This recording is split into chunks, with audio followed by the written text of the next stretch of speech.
Episode की शुरुआत में हम देखते हैं कि हमें क्लोवर किंगडम का सीन दिखाया जाता है, जहाँ की अलग अलग चीजों को देखकर आस्था बहुत एक्साइटेड हो रहा होता है। तब यूनो कहता है ये जगह हमारे विलेज से बहुत ज्यादा डिफरेंट है। तब आस्था कहता है तो ये विजर्ड किंग का कैसल है। तब यूनो कहता है शायद किंग भी वहाँ रहते हैं। तब आस्था कहता है तो इसका मतलब एक दिन ये कैसल मेरा होगा। तब यूनो कहता है तुम्हारे कहने का मतलब ये मेरा होगा। और आस्था कहता है तुम चिंता मत करो, मैं तुम्हें वहाँ रहने के लिए जगह दे दूंगा। और तब वो दोनों कैसल की तरफ जाने लगते हैं। तब यहाँ चर्च में नैश कहता है आस्था के बिना ये जगह कितनी शांत लग रही है।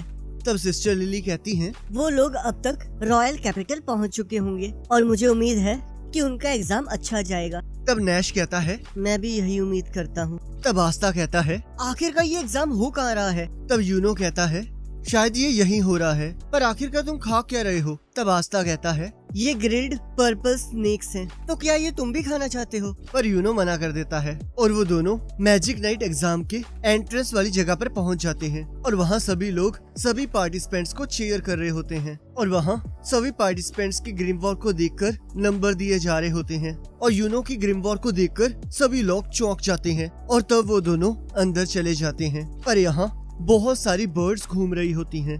तब एक पर्सन बताता है ये फेमस एंटी बर्ड्स हैं। जितनी ज्यादा कम तुम्हारे पास मैजिकल पावर्स होंगी उतनी ज्यादा बर्ड्स तुम्हारे पास आएंगी। और तब वो देखते हैं यूनो के आसपास एक बर्ड भी नहीं होती। और तब आस्था कहता है हम में से कोई एक विजर्ड किंग बनेगा, तो यही वो जगह है जहाँ से हमारी कहानी शुरू होगी। और हम देखते हैं आस्था के आसपास बहुत सारी एंटी बर्ड्स होती हैं, जिसे देखकर लोग हंसने लगते हैं। और तब आस्था एक आदमी से टकराता है।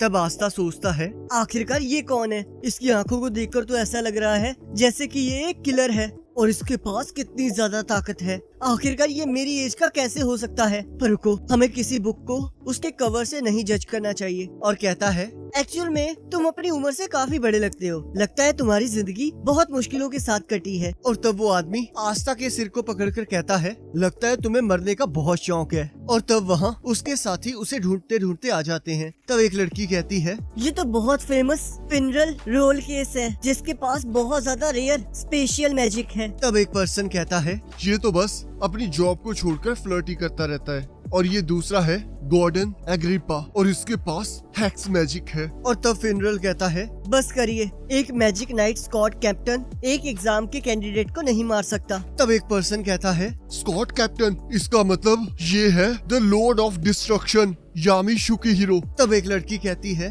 क्या ये वही यामी है जो कि ब्लैक बोर्ड्स का कैप्टन है। इस स्क्वाड ने तो हर जगह बस नुकसान ही किया है। तब कुछ लोग कहते हैं मैं तो कभी इस स्क्वाड में नहीं जाना चाहूँगा। तब आस्था सोचता है मैं तो गलत आदमी से भिड़ गया और अपने सिर को छुड़ाने लगता है। तब हम देखते हैं एग्जाम होने के लिए फायरवर्क्स होने लगती हैं। तब यामी कहता है लगता है तुम्हें सेकंड चांस मिल गया है, तो इसमें कुछ करके दिखाना, नहीं तो तुम्हें मैं वापिस आकर मार डालूंगा।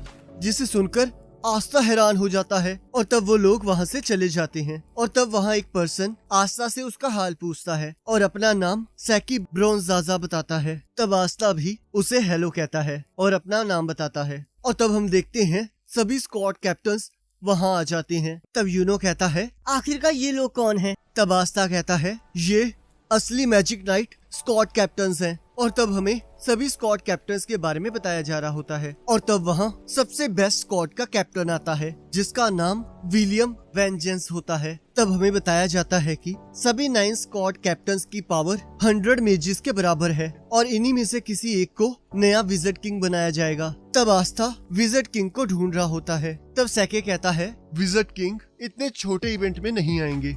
सभी कैप्टन्स को एक साथ देखना किसी मिरेकल से कम नहीं है। तब कैप्टन विलियम कहते हैं सभी लोग ध्यान से सुने, इस एग्जाम के सारे टेस्ट मैं लूंगा। और तब वो अपने मैजिक से हवा से एक पेड़ को नीचे बुलाते हैं जो कि उन सभी को एक एक उड़ने वाला झाड़ू देता है। तब आस्था और यूनो सोचते हैं तो इसका मतलब ये वो इंसान है जो कि विजर्ड किंग बनने के सबसे ज्यादा करीब है। तब कैप्टन विलियम कहते हैं तो चलो अब एग्जाम को शुरू किया जाए। अब थोड़ी देर बाद सबसे पहला टेस्ट होगा और हम सभी 9 के 9 आपकी परफॉर्मेंस के अकॉर्डिंग आपको नंबर देंगे और जब एग्जाम खत्म हो जाएगा तब हम सभी आप में से कुछ कैंडिडेट्स को अपनी अपनी स्क्वाड्स में इनवाइट करेंगे। अगर आपको कोई एक स्क्वाड चूज करती है तो आप वहां जाएंगे, पर अगर आपको एक से ज्यादा स्क्वाड चूज करती है तब आपकी मर्जी होगी कि आप किस स्क्वाड में जाना चाहते हैं। पर अगर आपको किसी स्क्वाड कैप्टन ने नहीं चुना तो आप डिस्क्वालीफाई हो जाओगे। तो चलो, तो अब पहले टेस्ट के लिए आपको इस झाड़ू को लेकर उड़ना होगा। जो मेज अपनी ताकत को कंट्रोल कर सकता है वही इसे आसानी से कर पाएगा, पर यही एक आसान सा जरिया है जिससे मेजेस ट्रैवल करते हैं। और अगर आप इतना ही नहीं कर पाए तो आपको यहाँ नहीं होना चाहिए। तो चलिए अब शुरू करते हैं। पर तब हम देखते हैं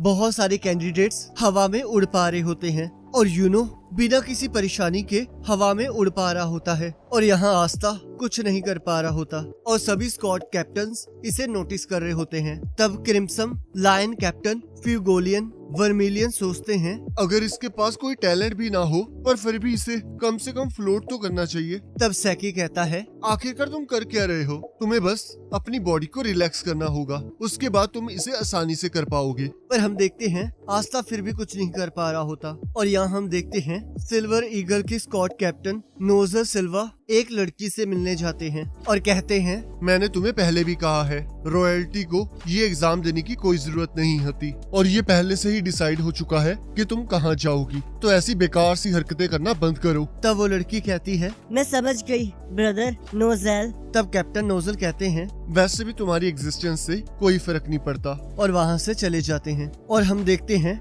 आस्था किसी भी एग्जाम में कुछ नहीं कर पा रहा होता पर वो फिर भी हार नहीं मानता। तब कैप्टन विलियम कहते हैं तो अब हम इस एग्जाम का आखिरी राउंड शुरू करेंगे जिसमें आपको एक दूसरे के साथ लड़ना होगा। तब कैप्टन वर्मिलियन कहते हैं तुम सभी तैयार हो जाओ, तुम्हें अपना एक पार्टनर चुनकर अपने ग्रिमवॉर की मदद से लड़ाई करनी होगी। एक नाइट की तौर पर हमें लड़ना आना चाहिए, तो हम वही देखना चाहते हैं। तब कैप्टन विलियम कहते हैं जब तक एक हार नहीं मान जाता या फिर लड़ ना पाए तब तक ये एग्जाम चलता रहेगा और जो लोग जख्मी होंगे उनके लिए हीलिंग मेजेस यहीं पर हैं, तो फिर इसलिए पूरी शिद्दत से लड़ना। तब आस्था सोचता है क्या ये लास्ट टास्क है? मैंने अभी तक कुछ नहीं किया है, अब मुझे शो ऑफ करने के लिए किसी स्ट्रॉन्ग पर्सन के साथ लड़ना होगा। तब सैकी आस्था से लड़ाई करने के लिए मान जाता है। तब उनकी लड़ाई शुरू होने वाली होती है। तब आस्था कहता है तो चलो हम अपनी पूरी जान लगा दें ताकि हम अपना गोल अचीव कर सके। तब सैकी उसके पास आकर कहता है इतना हार्ड ट्राई करना बंद करो, तुम तो बस एक बेकार से चूहे हो जो कि गलत जगह आ गया है। मुझे तो तुम्हें शुक्रिया कहना चाहिए कि तुम यहाँ तक आए और अब तुम मेरी मैजिक नाइट्स में एंटर करने में हेल्प करोगे और तुम्हारे साथ बहुत अच्छा समय बीता। तो चलो फिर तुम्हें जल्दी से हराएं ताकि तुम आराम से अब घटिया से विलेज वापस जा सको। तब एक पर्सन सोचता है इसने तो एक वीक अपोनेंट को चूज करके बहुत अच्छा काम किया है। और तब उनकी लड़ाई शुरू हो जाती है। तब सैकी कहता है तो चलो अब स्टार्ट करें आस्था, और अपने आसपास एक शील्ड बना लेता है और सोचता है तो आपको ये कैसा लगा कैप्टन्स? ये टेक्निक किसी और के मैजिक से बचाती भी है और मैजिक बुलेट्स को फायर भी करती है। ये उसके बेकार से अटैक्स को बड़े आराम से टैकल कर लेगी और जब वो पूरी तरह से थक जाएगा तब मैं इसकी मदद से उस पर हमला करूंगा। और कहता है चलो आस्था, अब बताओ तुम क्या कर सकते हो? तब सभी लोग आस्था को देखकर कह रहे होते हैं काश मैं इस लड़की के साथ लड़ पाता, इसकी तो ग्रिमवॉर भी बहुत बेकार है। तुम्हें लगता है ये कोई मैजिक भी यूज कर सकता है? और मुझे नहीं लगता ये किसी स्क्वाड में सिलेक्ट भी होगा। तब आस्था कहता है लो मैं आ गया। और हम देखते हैं वो अपनी फुल स्पीड से आकर सैकी के ऊपर अपनी तलवार से हमला कर देता है जिससे उसका मैजिक टूट जाता है, जिसे देखकर सब लोग हैरान हो जाते हैं। तब आस्था कहता है मैं तुम्हारी तरह अच्छा समय बिताने के लिए मैजिक नाइट ज्वाइन नहीं कर रहा हूँ, मेरे पास उससे भी बड़ा गोल है। मैं एक दिन विज़र्ड किंग बनना चाहता हूँ। तब यहाँ यूनो सोचता है ये नहीं हराएगा तुम्हें आस्था, मैं हराऊंगा। तब कुछ लोग कहते हैं क्या ये सच में ये सब कुछ कर सकता है? आखिरकार ये है कौन? क्या ये सच में विज़र्ड किंग बनना चाहता है? तब यहाँ फिनरल कहता है बाकी टास्क के अकॉर्डिंगली मुझे नहीं लगा था इसके पास इतनी पावर होगी। तब यामी कहता है ये कोई मैजिकल पावर नहीं है, मुझे तो लगता है इसके पास तो कोई मैजिक ही नहीं है। और सोचते हैं तभी मैं सोचूं कि उस टाइम पर मुझे इसमें से कोई मैजिकल पावर क्यों नहीं सेंस हुई, और ये फिर भी कह रहा है कि ये विज़र्ड किंग बनेगा। क्या मजाक की बात है। और यहाँ हम देखते हैं बाकी कंटेस्टेंट्स भी आपस में लड़ने लगते हैं और तब एक पर्सन यूनो को लड़ने के लिए बुलाता है और वो यूनो से कहता है, चाहे तुम्हें 4 लीफ क्लोवर ने चुना हो पर तुम कोई रॉयल्टी नहीं हो, तो इसलिए मैं तुम्हें बताऊंगा तुम्हारा स्टेटस और पावर हमसे कितना नीचे है। अब मैं तुम्हें एक यादगार कहानी दूंगा अपने विलेज में सुनाने के लिए, तो चलो अब तैयार हो जाओ। और तब वो अपने मैजिक से एक लाइटनिंग बॉल बना के यूनो पर हमला कर देता है और तब यूनो अपनी विंड मैजिक से एक टोर्नेडो बनाता है और हम देखते हैं वो पर्सन भी उस टोर्नेडो में फंस जाता है और हम देखते हैं यूनो जीत जाता है। और तब शाम को कैप्टन विलियम कहते हैं, अब ये एग्जाम खत्म हो चुका है, जब आपका नंबर आए प्लीज आगे आ जाना। तब ब्लू रोज कैप्टन शार्लेट कहती है, अगर कोई मैजिक नाइट कैप्टन आपकी बारी में हाथ उठाता है तब आप उसकी स्क्वाड में जा सकते हैं और आप मना भी कर सकते हैं, और अगर एक से ज्यादा कैप्टन हाथ उठाएं तो ये आपकी मर्जी होगी कि आपको कहां जाना है। और तब कैप्टन वर्मिलियन कहते हैं, और अगर कोई भी कैप्टन हाथ ना उठाए तो आपको यहाँ से जाना होगा। तब हम देखते हैं सभी लोगों को एक एक करके बुलाया जा रहा होता है, जिसमें से कुछ सिलेक्ट होते हैं और बाकी बाहर जा रहे होते हैं। और तब हम देखते हैं यूनो को वहाँ बुलाया जाता है और हम देखते हैं उसकी बारी में सारे कैप्टन्स हाथ उठा लेते हैं, जिसे देखकर सब लोग चौंक जाते हैं। तब आस्था सोचता है, ये तो कमाल हो गया, ये सभी लोग इसे अपनी टीम में लेना चाहते हैं, तो आखिरकार ये है मेरा राइवल। तब यूनो सोचता है, मुझे उस स्क्वाड को चुनना चाहिए जिससे मैं बहुत जल्द विज़र्ड किंग बन सकूं। और तब वो कैप्टन विलियम की स्क्वाड गोल्डन डॉन को चुनता है और तब हम देखते हैं आस्था का नंबर आ जाता है और हम देखते हैं आस्था की बारी में कोई भी हाथ नहीं उठा रहा होता, जिसे देखकर आस्था शॉक हो जाता है और सभी लोग उसे वहाँ से जाने के लिए कह रहे होते हैं। तब कैप्टन यामी कहते हैं, इसमें कोई हैरान होने की बात नहीं है, इससे कोई फर्क नहीं पड़ता कि तुम लड़ाई में कितने अच्छे हो, पर कोई भी किसी ऐसे को अपनी टीम में नहीं लेगा जिसकी पावर के बारे में किसी को कुछ ना पता हो, क्योंकि आखिर में सभी कैप्टन्स मैजिकल पावर्स ही ढूंढ रहे हैं। और तब कैप्टन यामी सभी को अपनी पावर दिखाने लगते हैं और आस्था के पास पहुंच जाते हैं। उनकी पावर को देखकर सभी लोग शॉक हो जाते हैं। तब आस्था सोचता है, ये प्रेशर बहुत ज्यादा है, तो एक स्क्वाड कैप्टन की मैजिकल पावर ये होती है। तब कैप्टन यामी कहते हैं, अगर तुम्हारे पास कोई मैजिकल पावर नहीं है तो तुम किसी को नहीं चाहिए, और यही रियलिटी है। और जैसे कि तुमने पहले कहा कि तुम एक विज़र्ड किंग बनना चाहते हो, तो तुम्हें ये पता होना चाहिए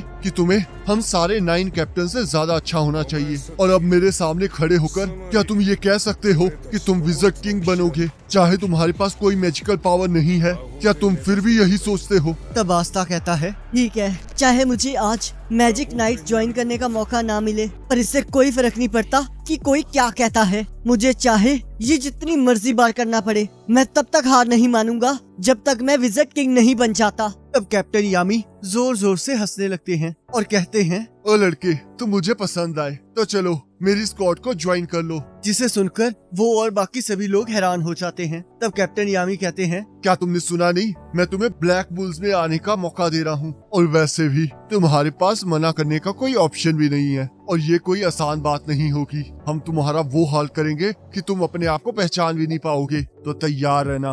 और जब हम ये सब कुछ कर लेंगे और तब तुम जाकर विज़र्ड किंग बन जाना। और तब आस्था को अपनी जर्नी याद आने लगती है और वो खुश हो जाता है। और यहाँ हम देखते हैं जो पार्टिसिपेंट सिलेक्ट नहीं होते उनको वापस भेज दिया जाता है। और तब आस्था यूनो से कहता है, अब तुम गोल्डन डॉन में हो और मैं ब्लैक बुल्स में, तो अब से हमारी रियल बैटल शुरू होती है। पर हम देखते हैं तभी आस्था का पेट खराब हो जाता है और वो वॉशरूम की तरफ भागने लगता है। तब उसे देखकर सैके सोचता है, क्या तुम्हें सच में लगता है कि तुम इतने लोगों के सामने मेरी बेइज्जती करके आसानी से बच सकते हो? क्योंकि तुम्हारी वजह से मुझे लोअर रैंक मैजिक स्क्वाड मिली है, जिसका नाम ग्रीन प्रेइंग मैंटिस है। और तब सैके अपनी मैजिक से एक पॉइजन लिजर्ड बुलाता है और उसे आस्था के पास भेजने लगता है। पर तभी हम देखते हैं यूनो अपने विंड मैजिक से उस लिजर्ड को पकड़ लेता है और कहता है, आखिरकार तुम कर क्या रहे हो? तब सैके कहता है, मैं तो बस मजाक कर रहा था, मैं तो बस ये जानना चाहता था कि हम दोनों में से कौन ज्यादा अच्छा है। तब यूनो कहता है, यहाँ से चले जाओ, तुम आस्था के साथ लड़ने के काबिल नहीं हो। और तब सैके वहाँ से चला जाता है और तब आस्था बाहर आ जाता है और वो दोनों अपनी अपनी जर्नी के रास्ते निकल जाते हैं। तब कैप्टन यामी कहते हैं, तुम्हारी हिम्मत की मैं दाद देता हूँ। तुम तो पहले दिन ही मुझे वेट करवा रहे हो। और आस्था को सिर से पकड़ लेते हैं और फिर फिनरल को अपना मैजिक यूज करने के लिए कहते हैं। तब आस्था पूछता है, आखिरकार ये क्या है? तब कैप्टन यामी कहते हैं, क्योंकि तुम मैजिक से फ्लाई नहीं कर सकते तो तुम्हें कोई ट्रांसपोर्टेशन मैजिक सीख लेना चाहिए। और रुको, मैं तो भूल ही गया था, तुम्हारे पास तो कोई मैजिकल पावर ही नहीं है। और हम देखते हैं वो आस्था को उस पोर्टल के अंदर फेंक देते हैं और तब वो सभी लोग ब्लैक बुल्स बेस के बाहर पहुंच जाते हैं। तब आस्था गेट खोलकर कहता है, मैं हेज विलेज से आस्था हूँ और मैं आज से ब्लैक बुल्स को ज्वाइन कर रहा हूँ। और हम देखते हैं वहाँ एक धमाका होता है और आस्था दूर जाकर गिरता है। और तब कैप्टन यामी कहते हैं, तुम्हारा स्वागत है सबसे बेकार मैजिक नाइट स्क्वाड में, दी ब्लैक बुल्स। और इसी के साथ एपिसोड खत्म हो जाता है। अब अगर आपको ये वाला एपिसोड अच्छा लगा है तो इस वीडियो को लाइक जरूर करना और चैनल पर नए हो तो सब्सक्राइब जरूर करना। बाकी अगले एपिसोड का लिंक आपकी स्क्रीन पर आ रहा होगा और उस पर क्लिक करके अगले एपिसोड को देख सकते हो।